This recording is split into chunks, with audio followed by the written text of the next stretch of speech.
Olá pessoal, bem-vindos de volta às aulas de DIP 2. O tema de hoje será a respeito da leptospirose. Vamos lá? A leptospirose, pessoal, ela é uma doença que ocorre em humanos e ela se dá por conta de uma espécie, né, de bactéria, no caso a espécie de Leptospira. Então, a primeira coisa que eu queria pontuar com vocês em relação à Leptospira é que a taxonomia do gênero Leptospira ela é bastante confusa. Essa confusão, essa classificação confusa se dá aí por conta, né, de várias espécies. Então, pessoal, tradicionalmente, o gênero aí, ele tem sido agrupado em relação às características fenotípicas, em relação à sorologia e também à patogenicidade.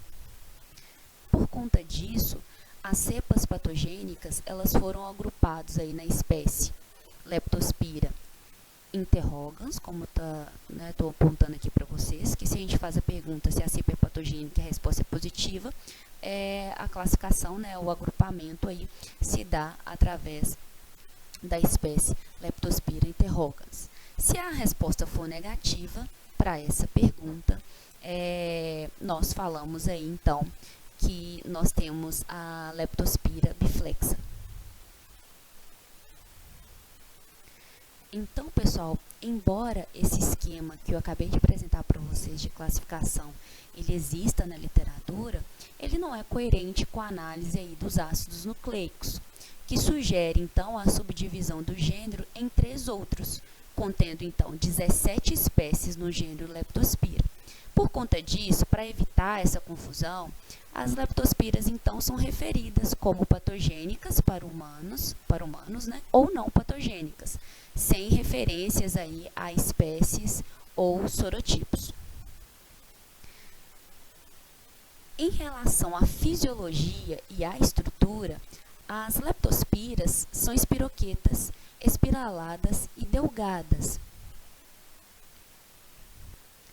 apresentando aí um gancho ou dois ganchos, né, em cada uma das extremidades,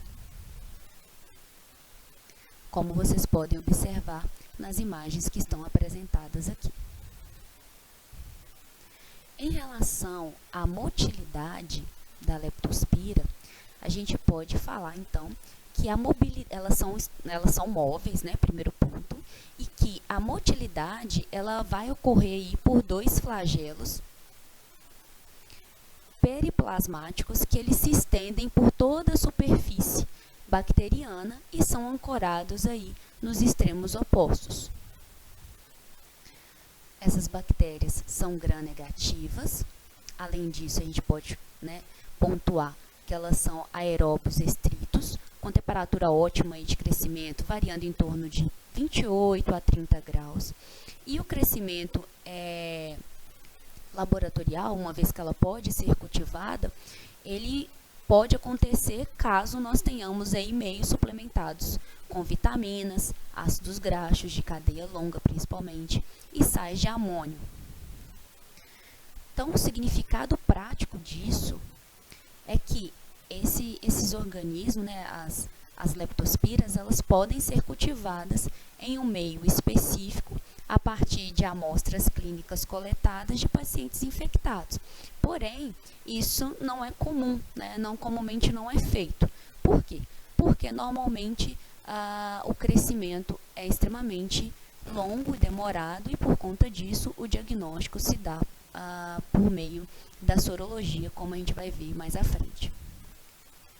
Em relação à patogênese, podemos afirmar que as cepas patogênicas elas podem causar infecção subclínica com doença febril branda, semelhante à gripe, ou, além disso, ela pode causar uma doença sistêmica mais severa, mais grave, configurando aí com insuficiência renal, hepática.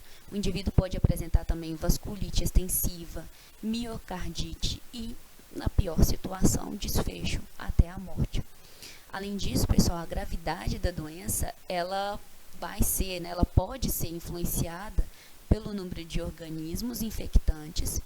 A gente também não pode deixar de levar em consideração as defesas imunológicas do hospedeiro, bem como também a virulência da cepa infectante.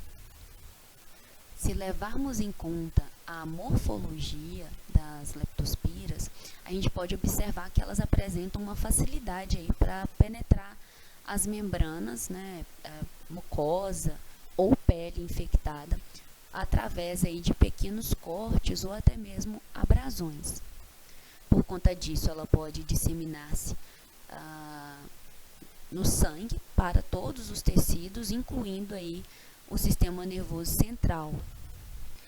A Leptospira interrogans, ela tem a capacidade de multiplicar-se bem rapidamente e uma capacidade também de danificar o endotélio de pequenos vasos sanguíneos, o que pode resultar nas principais manifestações clínicas da doença, como por exemplo aí a meningite, as disfunções renais e também hepática, bem como a hemorragia.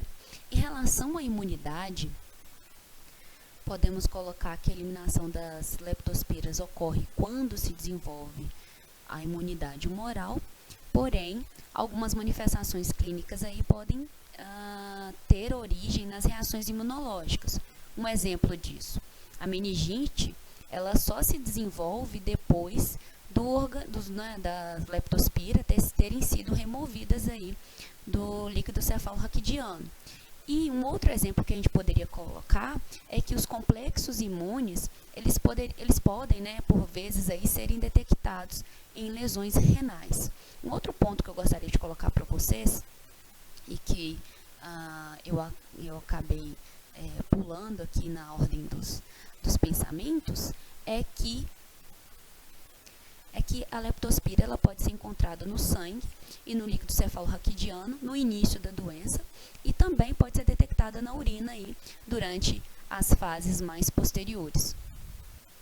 Bom, agora vamos falar um pouquinho a respeito da epidemiologia.